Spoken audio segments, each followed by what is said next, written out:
আমরা যৌথ ফ্যামিলি ছিলাম, আমি, আমার শাশুড়ি, আমার দেবরের বউ, সবাই আমরা একসাথে খাওয়া দাওয়া করতাম, একসাথে সবকিছু করতাম। তো এই যে ঈদের আগে দেখতে পাচ্ছেন আমাদের সংসারটা ভাই, কিন্তু আমাদের সংসারটা। হ্যালো গাইস, আসসালামু আলাইকুম।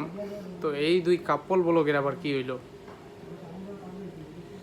এরা তো ভালো ভিডিও টিডিও করতো, কাপল ব্লগ ভালো ভিডিও টিডিও করতো। এখন বর্তমান দেখতেছি ওনার জামাই এক জায়গায় বসে কাঁদতেছে, ওনার ছেলে এক জায়গায় বসে কাঁদতেছে, উনি কাঁদতেছে।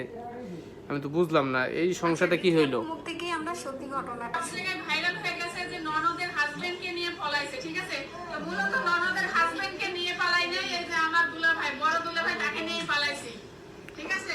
তো আমরা যতটুকু জানতাম যে ওনারা প্রেম করে মনে হয় বিয়ে করছিল, ঠিক আছে? তো প্রেম করে বিয়ে করছিল, তো ওনাদের একটা বাচ্চাও আছে মোটামুটি বড়। তো আমার কথা হয়েছে গিয়া যে হঠাৎ করে ওনাদের আবার কি হইলো। ওনাদের কিছু কিছু ভিডিওতে দেখতেছি ননদের জামাইয়ের সাথে বাইরে হয়ে গেছে, আবার ওনার হাজবেন্ডও কান্নাকাটি করতেছে। যদি ভুল ট্রেনে উঠে পড়ো তাহলে পরের স্টেশনেই নেমে যাও, কারণ দূরত্ব যতই বাড়বে তোমার ফেরার কষ্টটা ততই অনেক বেশি। তো ওনার হাজবেন্ডকে আমি দেখলাম যে ওনার হাজবেন্ড ওনার বেবির জন্য অনেক কান্নাকাটি করতেছে। তো ওনারা তো ভালোই ছিল, কিন্তু হঠাৎ করে ওনাদের মাঝখানে কি হইলো জানি না। আর এই কাপল ব্লগের নামে যা শুরু হয়েছে বাংলাদেশে, ঠিক আছে, কি বলবো, বাংলাদেশটা কিয়ামতের পর্যায়ে নিয়ে যাইতেছে।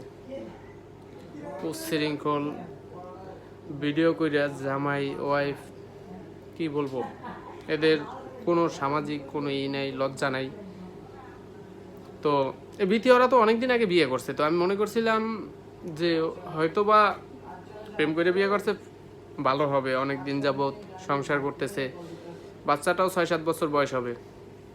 তো এখন আবার দেখলাম যে ওনাদের নাকি সারাসারি হয়ে যেতেছে।